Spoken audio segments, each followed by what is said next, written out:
Hello and welcome again to Janine Bible Institute. This class is on ethics.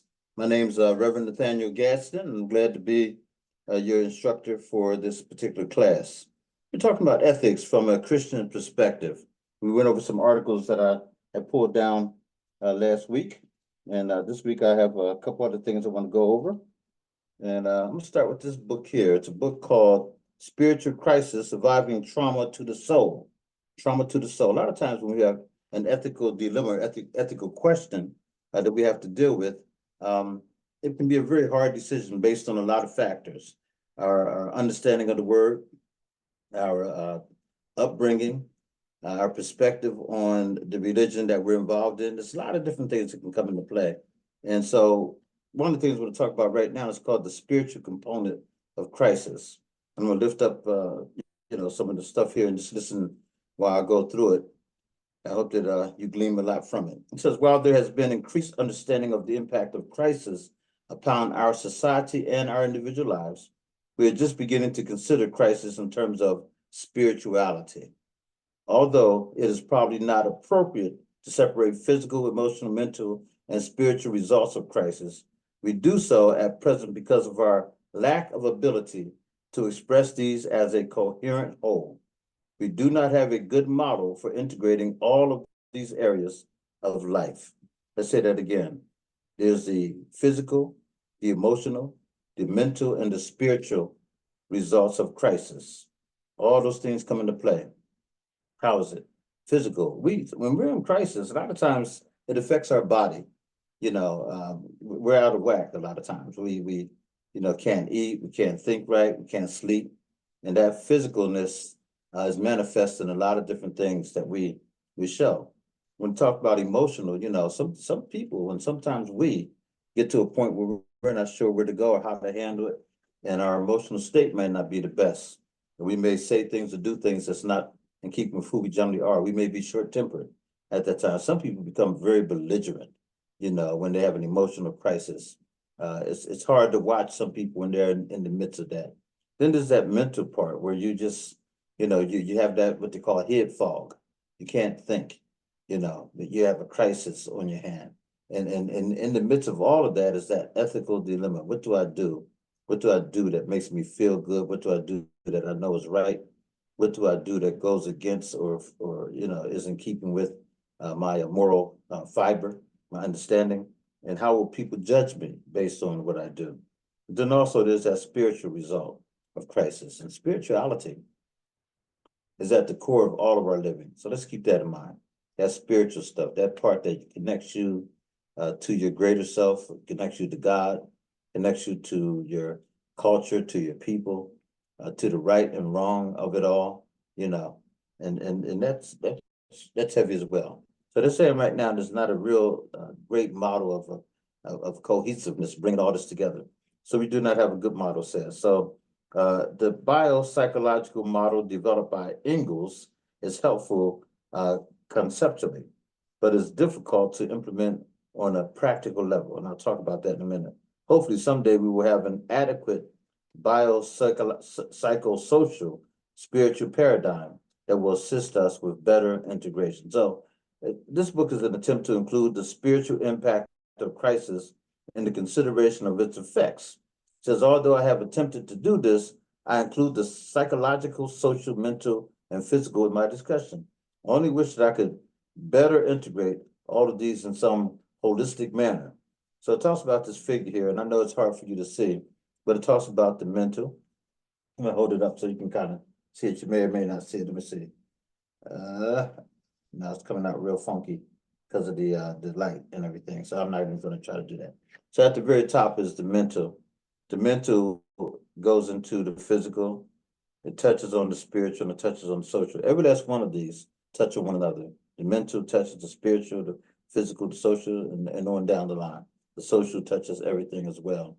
And so we have to know that, when we're talking about an ethical dilemma or ethics in general, we're talking about something that encompasses the whole body, both mind, spirit, the physical part of who we are, and the soul.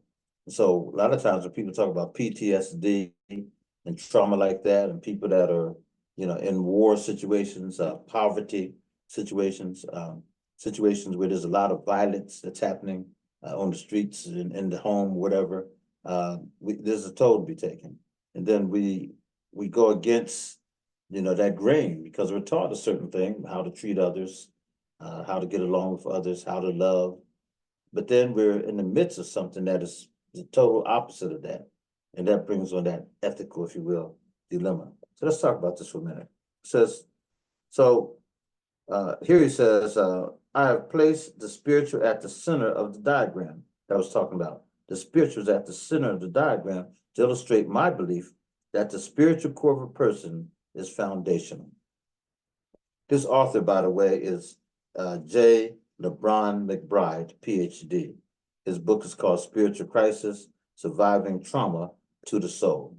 He says that he believes spirituality is the foundational core of a person. So this core may or may not involve formal religion, but it does include the internal belief system of a person, and it maintains that what a person maintains. Say it again. It says this core may or may not involve formal religion, but it does include the internal belief system a person maintains. It consists of the assumptive world, or the basic lens through which the person filters thoughts and behaviors.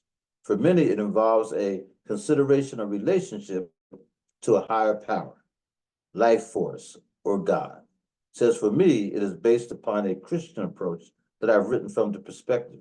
However, I believe much of what I have written will be appropriate to persons of other orientations as well. So here's a gentleman who is clearly Christian. However, he's writing something that he believes touches any religion or any person, because he's saying that at the core of all of us is that spirituality, that peace that kind of connects us to that, either you want to call it a higher power, a life force, or God. And it revolves all together. Again, not one thing is happening at one time. All of this is happening at the same time. There's the spiritual core that you have. There's your mental understanding and realization of what you're about to do or have done.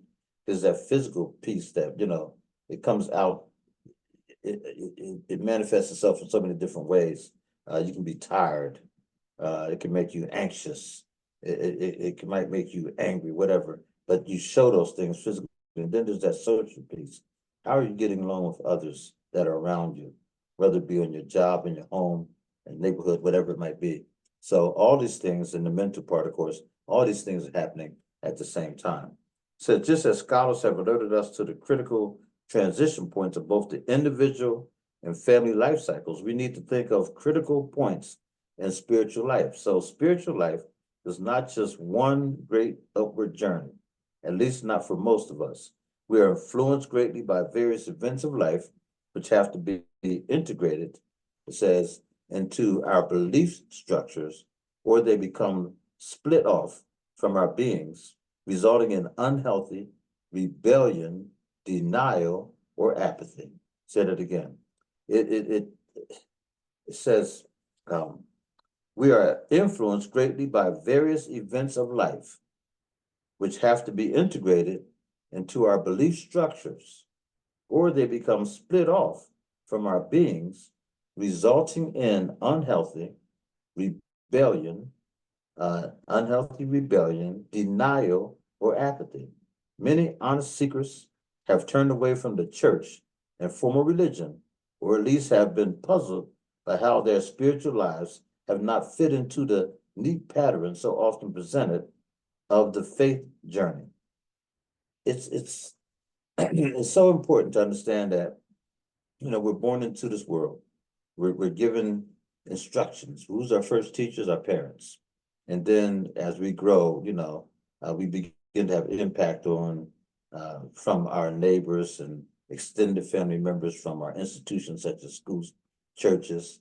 It could be a Boys and Girls Club. So we're being impacted. We're learning things, and we're beginning to figure out, based on our understanding of who we are and how we are, what this is all about. And so we start making decisions, and start doing things based on our belief system. And then also, based on what we think is right or wrong. And it becomes an ethical dilemma for us as we begin to hear and experience various ideas and thoughts. We may not think of it that way, but that's the core of who we are.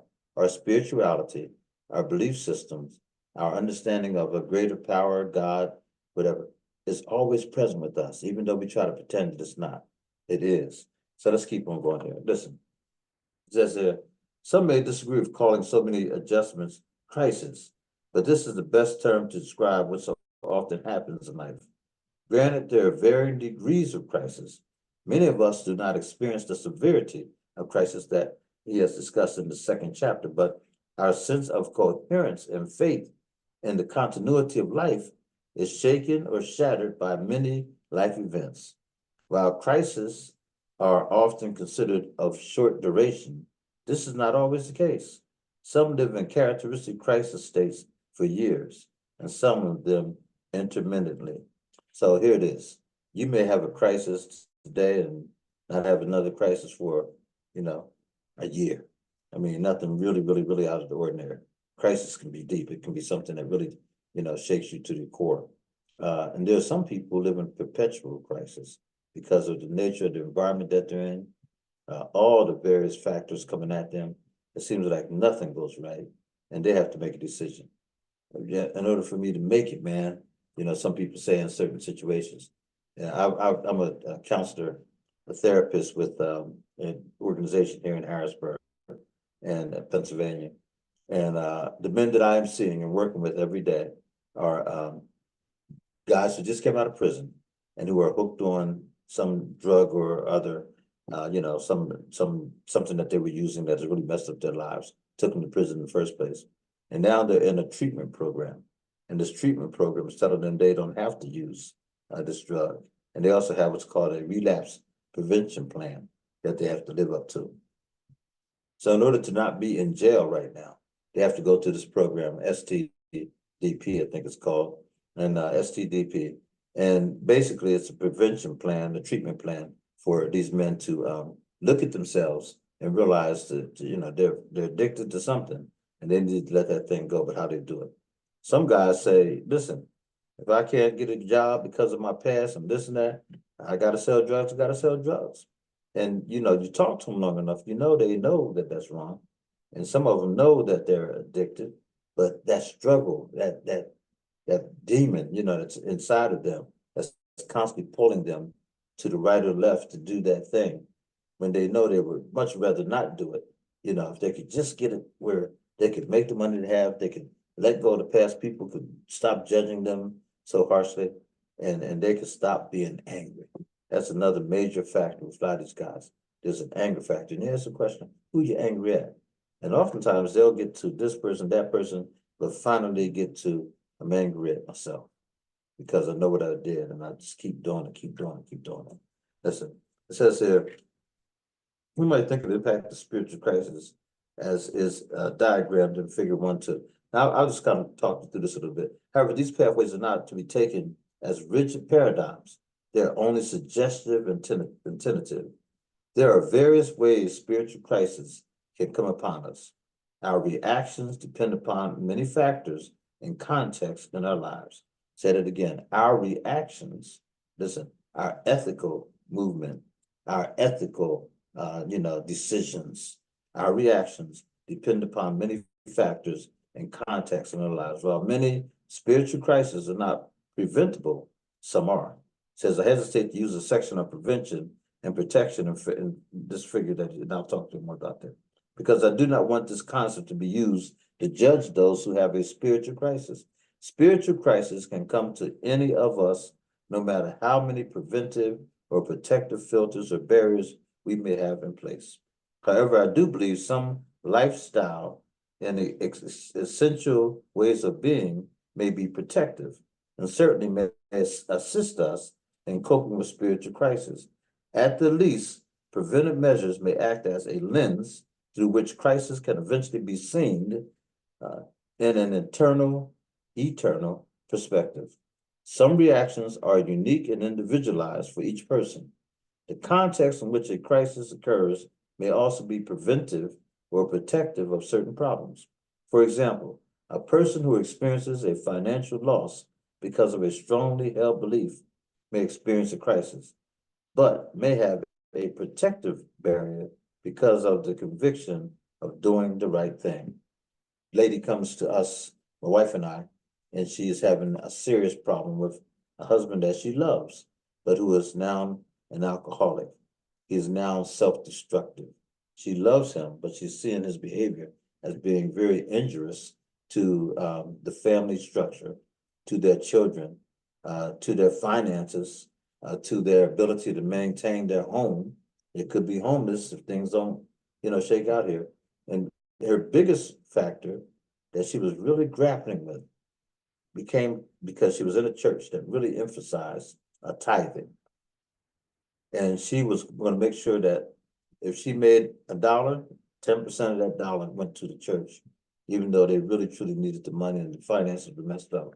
That whole thing of not giving to the church was just driving her, crazy. And she, felt like if I don't give, something's going to happen to me.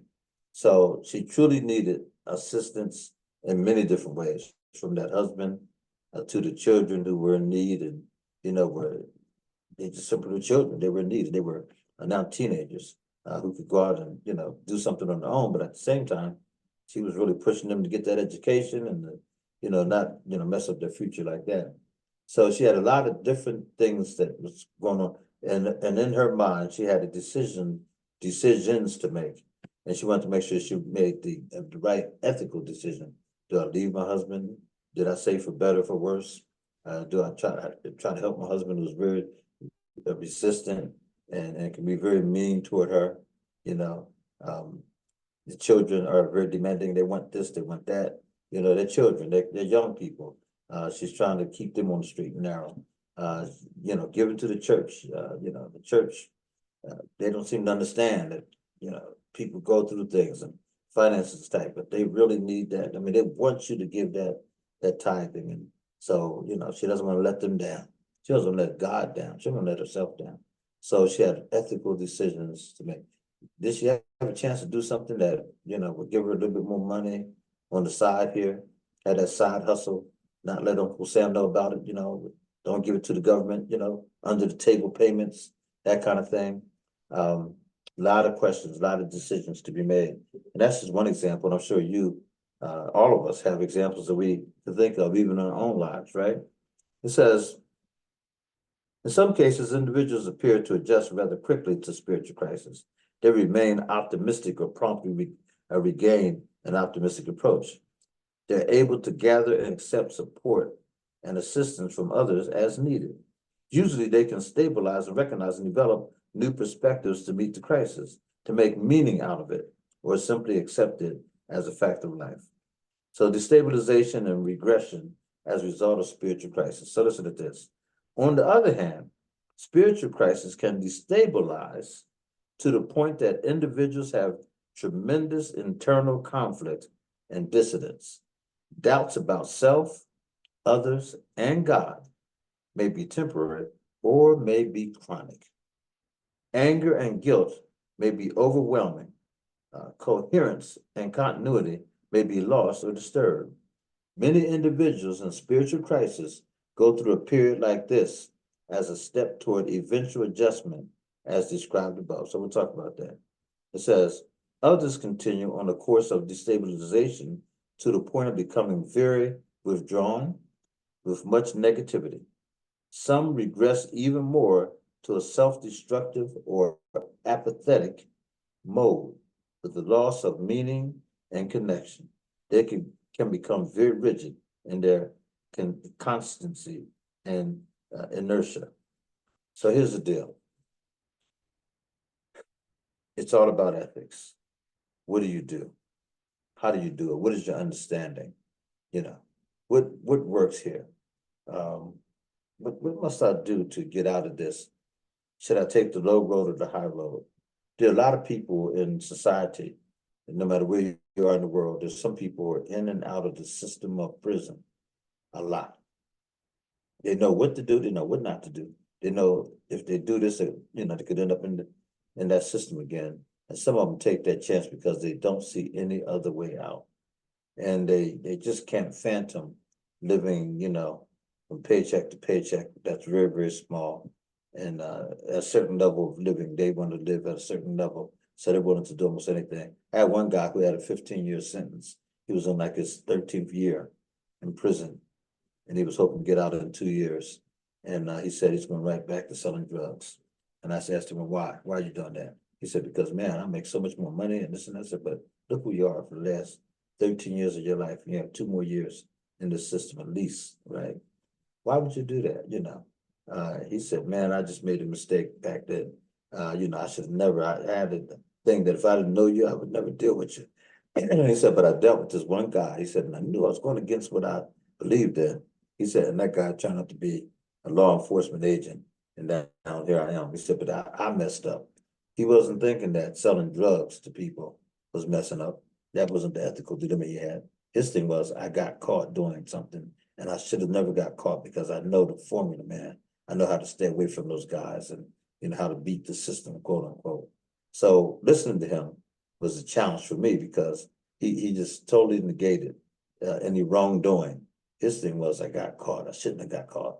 But what you were doing is destroying lives, man. And he recognized that. He told me, he said, well, that's on them. That's on them. They had the decision to make. Do I take this and I take it? I said, well, do you use? No, man, if I use, I'd be eating up my own profit. So here he was helping other people to be poisoned, but he wasn't, he wasn't at fault. I mean, he could live with that. It was about the money. And it was that love of money that was driving him into the, kind of lifestyle that would potentially put him in prison. I have a client right now that I'm working with. This young man was shot 11 times. He's only 25 years old. They intended to kill him because he didn't have their money. He's out there selling drugs. It's another one. He used, he had a substance use problem, but it wasn't so much that. It was just that he wasn't paying up the way he should have paid up. And these guys came after him and they shot him 11 times. And he lived, thanks be to God. And so, it hurt, it put him in a bad way because he has chronic pain constantly from a lot of things. And here now you can get that, that card, and the card helps you to be able to smoke marijuana. So he was smoking all the time. If he could have money out of his pocket, hey, he was, but he also knew that he wanted to be a truck driver. He knows he wants to be a truck driver. And so they said to him, hey, man, we like what we see in you and, this and that, but you got to get your system clean. As long as you have that marijuana in your system, whether it's medical, legal marijuana or not, we can't put you behind that wheel. You're not going to drive for our company. So now he's saying that he wants to do it. But the battle is, getting that stuff out of the system and not being hooked, because he is hooked as far as I'm concerned. He says he's not. He said, oh, no, I can cut this out anytime I want to. I said, well, then when would you want to? Because they're not going to hire you unless you do. So he has little menial jobs right now. But those are the kind of decisions people have to make when it comes down to that. Do I stay or do I go? When it comes down to that relationship, it's really toxic. It's really bad.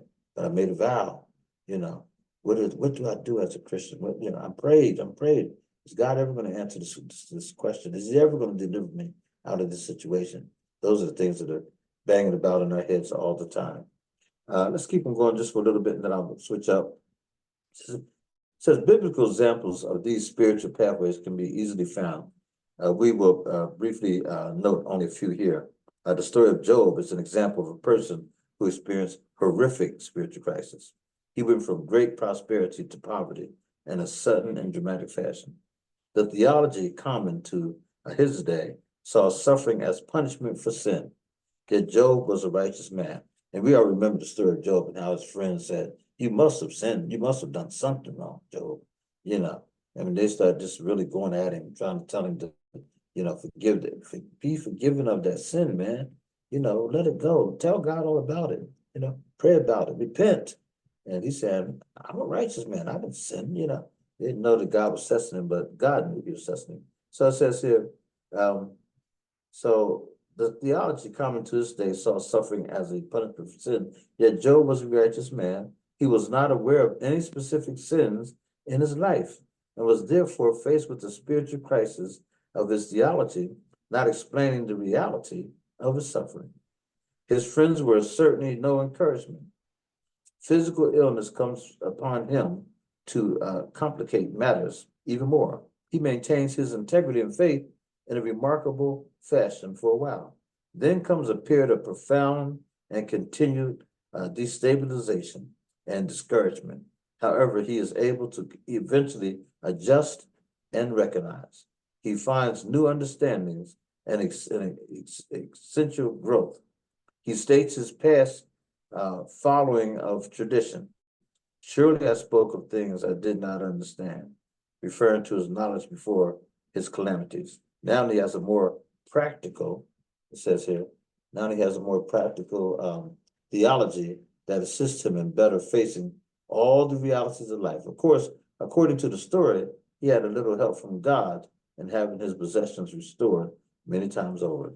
So we know that Job, being a righteous man, was even his wife told him, curse God and die, just go and curse God and let it go, he was in such pain and agony, and everything was taken from him, all his children, his livestock, everything, and he was a pitiful soul, but somehow he persevered through it.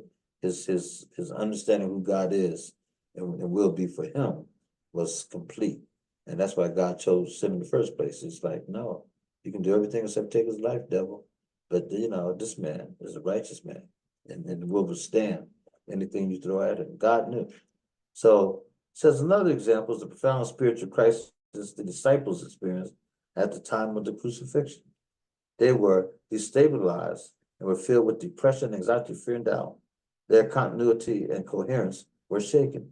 We can suspect that all of the disciples struggled with a deep sense of guilt. The gospel stories give clear indications of this, particularly the disciple Peter. Yet eventually these very disciples had essential growth as a result of confronting the crisis instead of disassociating it. They were able to recognize and develop new perspectives and find new opportunities of faith. In many ways, they were no longer the same persons as before the crisis. Judas, however, is an example of one who in spiritual crisis regressed to the profound essential despair of suicide. These are just a few of the many spiritual crises confronted early in the stories of Scripture. And we could go on and on and on. So Judas did something that was totally against his understanding, and that was he betrayed God in the form of Jesus, his son, with a kiss. Think about that. And when he realized what he had done, he was so despondent, he gave back the money that he had and threw it at him and went out and hung himself. He just felt like he could never face God again, I guess, Whereas Peter, who was told he would deny, him, denied him. And then he found a way to be repentant of his sin. He didn't go hang himself. He asked for forgiveness and confronted himself. We have ethical, moral dilemmas, and we have to be careful how our understanding and our belief systems and our perspective in terms of our religious or not say religious, spiritual foundation is constructed. What we say to ourselves matters because we are saying either yea or nay, maybe, should, could, maybe I shouldn't. All this stuff is banging around in your head, and you have a decision to make, and it's called the ethical dilemma. The ethical dilemma. How do we manifest it? It says here, the process of caregiving can be sacred. It can be sacred ground. The caregiver and the one cared for can become channels of grace for each other. By being with others in their pain, we can stay in touch with our own struggles. In such settings, we can sense the breaking of God's grace into our lives. Although often limited by me, I see my role as a caregiver as being a facilitator and supporter of God's grace, as being a facilitator and supporter of God's grace. This means walking with persons through the darkest places in their lives. Caregiving offers a safe and acceptable place for their struggles. Caregiving assists them in confronting the neglected or ignored areas of our lives. It helps them get in touch with their true selves and find what matters for them. It is offering faith, hope, and love so they can struggle toward wholeness. Ultimately, healing and survival depend on essential categories on vision, for example, on hope, on the imaginative capacity, on response to challenge that treats crisis as opportunities for growth. This is not a technique. It calls for grace and love. It calls for grace and love. So, if we talk about ethics, and when we talk about that, we're talking about having to stand upon something, having, being at the crossroads, if you will, of there's this thing called situational ethics. Because of this situation, is this a good recourse? Is this the best way to do it based on this? Can I justify it? Because I want this to fit my paradigm. I want this to fit my belief system right now. But I know it's kind of a stretch. But how do I justify this in the sense of me being comfortable with me? And then also, what if others find out? Would I be comfortable being confronted by others? Or what if I just simply know that God is watching me? And in relationship to the God that I serve and God that I proclaim, am I comfortable taking this and turning it around? So a man's walking down the street with his children, and they're really walking because they're broke. He's dead broke. He doesn't know what to tell them. They were kind of hungry and this and that. He said to them, "Come on, let's go." He takes his whole family. They're out walking, him and his wife and his children. And lo and behold, there's a wallet. And when he opens that wallet, there's information about who that wallet belongs to, but there's also, I think like $150, something like that, was in that wallet. He was totally broke. He needed to feed his family, and he made a decision to take that money and to feed his family. He did send the wallet back. He never identified himself. He didn't mess with the man's credit cards, but he took the cash, sent the wallet back, mailed it, whatever he did, or he got it back to the person, and he fed his family. And that got them through a major hump. And he was a Christian man. In fact, became a dynamic preacher in this area. Told the story, and said, I don't know if that was an act of God. I don't know how do you take that situation and shape it, should he have just given it back and hope that the man would give him a reward? Maybe, but what he actually did is what he actually did. And he understood it to be something that was not necessarily something that he should do. It was an ethical dilemma. He was so happy that he was able to feed his family and know what to do. On the other hand, that thing haunted him a bit. There's a pastor recently who stepped down from his pulpit. He created this church, this ministry, if you will, some 40 years ago. And he has a dynamic family. And in fact, his daughter's now doing some acting, and she's in one of my favorite movies called The Forge. She's been in a couple of different movies that are Christian movies, and she's doing great work. But here she is, a grown woman, and all of his kids are grown now. And this man he's a writer, he's doing tremendous things, but he came to a decision that he had to step out of the pulpit based on something he did long ago. He said something he did long ago, he didn't want to talk about it. It was something that he had carried. He's well known in all the Christian circles. He's a great writer, a wonderful preacher, but that thing was haunting him. And finally, at his advanced age, and with all of his accolades and all of the ministry built, he decided to confront this thing. And so he publicly stepped away from his pulpit and said, I need to do this now, because of something that I did in the past. And it was between him and God. He wanted to keep it that way. But at the same time, he wanted to acknowledge that, I want to be a Christian that is seen in the eyes of God as someone who will say, good, well done, my good and faithful servant. And so he said he just knew he couldn't carry that thing, whatever that thing is, into eternity. So we all have decisions to make. There's some ethical stuff out there, and taking the money, was that stealing? Was it divine intervention for his family at that time that he might become the minister that he became? Who knows how we will describe all that. Ultimately, healing and survival depend on essential categories, on vision, for example, on hope, on the imaginative capacity, on a response to challenge that treats crisis as opportunity for growth. What did he learn from all of that? You know, what did he learn? So I'm going to stop here with that, and we'll come back to some more of this here. There are some questions here, discussion questions and reflection that I'd like you to, and this is at the end of this chapter, chapter 1. I would like for you to think about these things. This is not necessarily a major assignment, but you know, if you can write them down and just think of these things. Question for you: do crisis points in life ultimately involve some spiritual dynamic? Do crisis points in life ultimately involve some spiritual dynamic? That's the question mark. And be interested to hear what some of you think. 2, do you believe that each person has a spiritual core? If so, how would you define it? Okay. A spiritual core, how do you define spiritual core? Does each person have a spiritual core? Even those who commit atrocities and do different things, and you know, do they have a spiritual core? Good question. And if so, how would you define your spiritual core?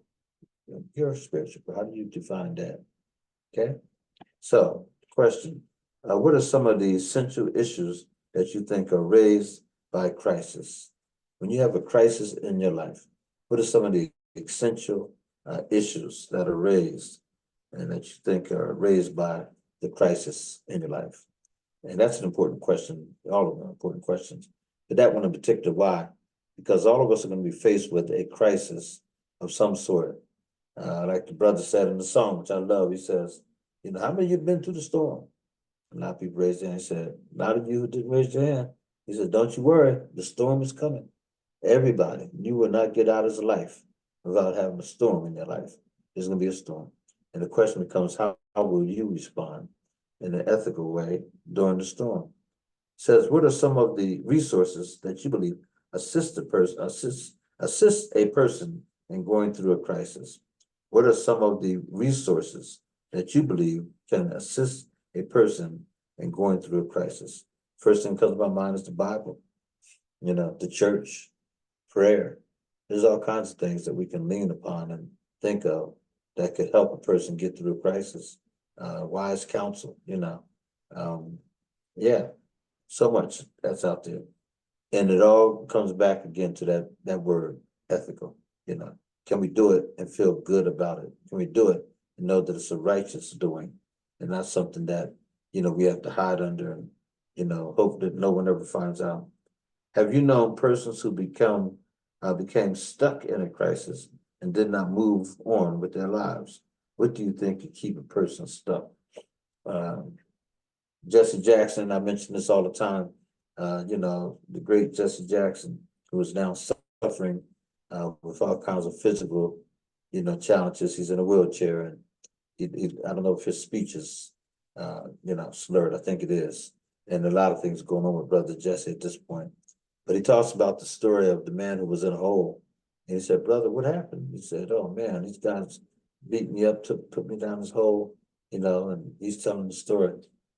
Eventually, Jesse gives him his hand, you know, let me help you up out of that hole. And brother's like, no, I'm good, you know, it's all right. You know, I'm coming out, I'll get out my time, but you know, it's okay. But brother, you don't want to be in this hole, you know.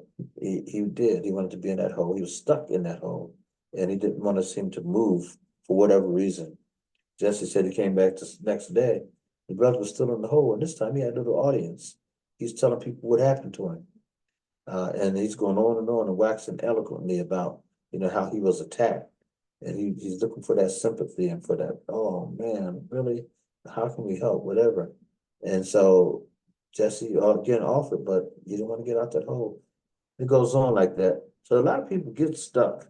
So the question becomes, have you known a person who became stuck in a crisis and did not move on with their lives? What do you think could keep a person stuck and not moving on with their life? Let's talk about that. And is that in keeping with what you believe or what they believe? You know, why did they get caught up in that? And, you know, so there's answers out there. Anyhow, so let me put this down for a minute, and I'll put my little marker there to know where we stopped. Okay. I like a lot what's in this book, though. Some really good stuff there. Really good stuff. Take it back to an article here. Let me just make sure I didn't read the same ones. Okay. All right, this one here is something that I want to talk to you about. It talks about 34 ethical issues that all Christians should know.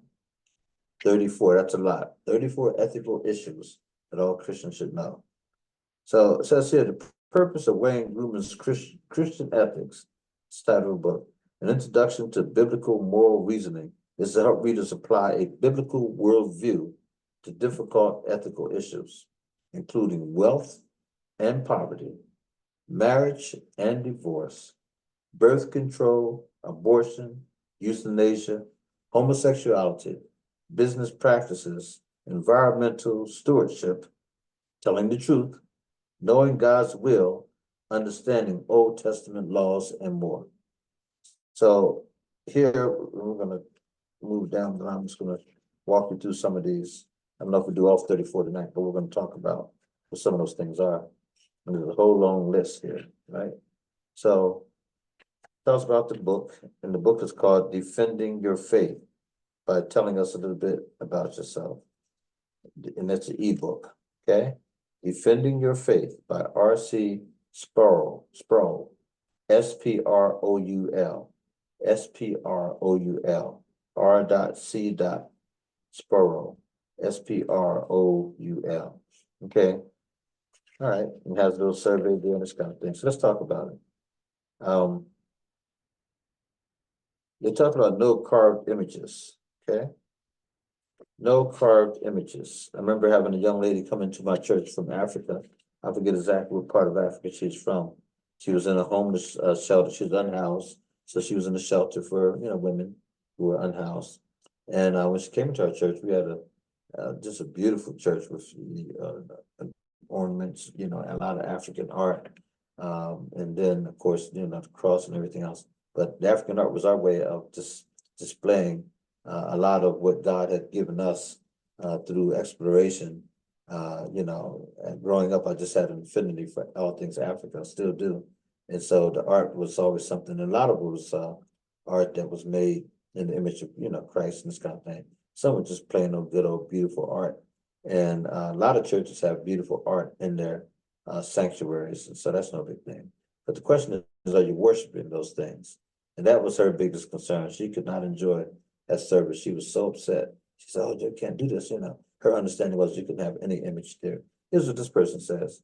It says, the second commandment prohibits making carved images to worship. Said it again, to worship. But it does not prohibit all visual arts. It prohibits all images of the true God, as well as images of false gods. Specifically, with regard to the Trinity, the commandment prohibits images and pictures of God the Father, but it does not prohibit pictures of Jesus Christ, because he did live on earth as a man, okay? So specifically with regard to the Trinity, the commandment prohibits images and pictures of God the Father, but it does not prohibit pictures of Jesus Christ, because he did live on earth as a man, okay? And now I'm going to get to the first commandment too here, because I think I'm going to skip over the first one here. Let me make sure I get to that. Okay. So the first one is no other gods.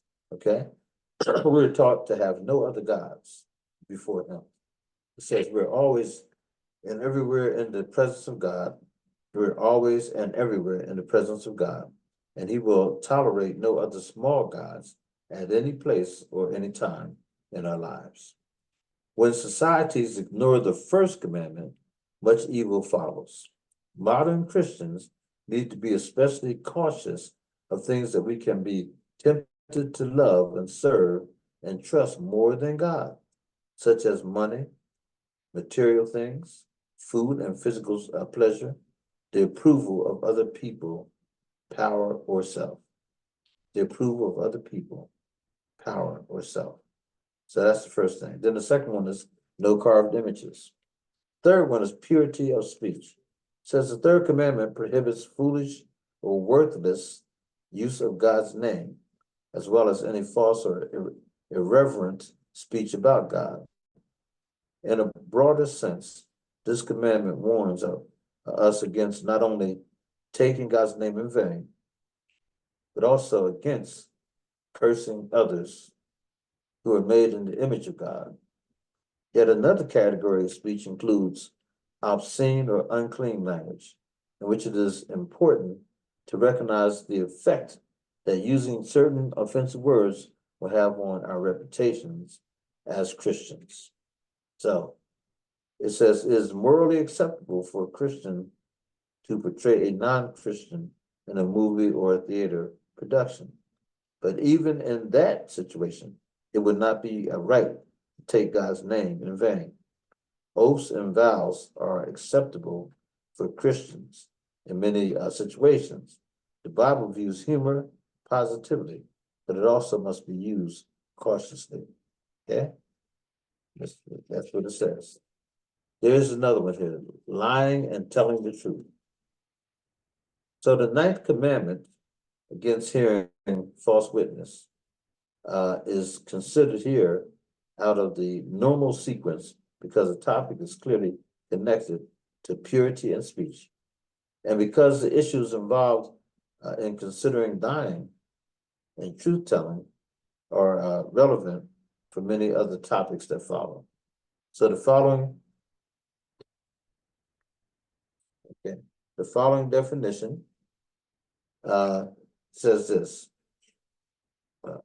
Okay, let me make sure I get this right. Yeah, the following definition of lying is used. Lying is affirmative in speech or writing, something you believe to be false. Augustine, Calvin, and others have defined lying in a similar way. This specific definition means that lying, as discussed in this chapter, okay, does not include silence, nonverbal actions, ironic statements, hyperbole, or unintentional falsehoods. And these are all topics which require separate discussions. Numerous biblical statements condemn lying in the sense of verbally affirming a falsehood. Imitating the character of God is the basis of not lying. Jesus never told a lie. The narrative examples of lying in scripture, such as Rahab and Jericho, do not overturn this conclusion. Lying accomplishes most other sins. It is morally acceptable for Christians to engage in spying and undercover police work with certain limitations. In most cases, it is right to respond quickly and truthfully to slander rather than remaining silent. Plagiarism is another form of lying. Punctuality is a virtue. Okay, so again, lying and telling the truth is extremely important. These are what you call ethical issues that we have to deal with all the time. Do I do these things or not? Do I profit from these things or not? The Sabbath commandment is not morally blinding on people today because it has been terminated along with the rest of the Mosaic covenant. And unlike the other 9 commandments, it is never reaffirmed for Christians in the New Covenant. The New Testament explicitly says that Christians no longer must observe Sabbath days. Nevertheless, it is wise for Christians to observe regular times of worship and prayer with other believers. And it is also wise to have regular days to rest from our ordinary work and to take longer vacations from time to time. It is also a wise pattern for many businesses to remain closed on Sunday. But governmental laws should allow considerable freedom in this area for individuals and businesses to decide as they think best. Okay? To decide as they think best. As an alternative to the viewpoint of this chapter, there is a long and highly respected tradition within the Christian church that sees Sunday as the New Testament counterpart to the Old Testament Sabbath day. It holds that Christians should treat Sunday much like the Old Testament believers treated the Sabbath. Okay? Amen and amen. So we're gonna go all the way up here to authority of parents. Okay, the command to honor one's father and mother means to treat them with respect, deference, and care. It also means that children should obey their parents, except when commanded to sin. Adult children are no longer required to obey their parents, but must still honor them and care for them as necessary and as they are able. The New Testament promises children God's blessings on their lives in response to their obedience to their parents. Parents should love their children, discipline them, be patient with them, and teach them. Discipline of children can take many forms, including the wise use of spanking in certain circumstances, but spanking should never result in actual physical harm to the child or in physical abuse. Secular opposition to spanking opposes the explicit teaching of Scripture. Such opposition is not supported by reliable studies. Actual physical abuse is already prohibited by law, and such laws are good and necessary. So it goes on down, and I don't want to, go through all of them tonight, but I'm gonna leave that right there with that. So here again, there are a lot of issues in life that we have to deal with, and there are ethical issues that all Christians, first off, should know. And so we can't get out of this without having to explore, that long list of things that, we need to always consider.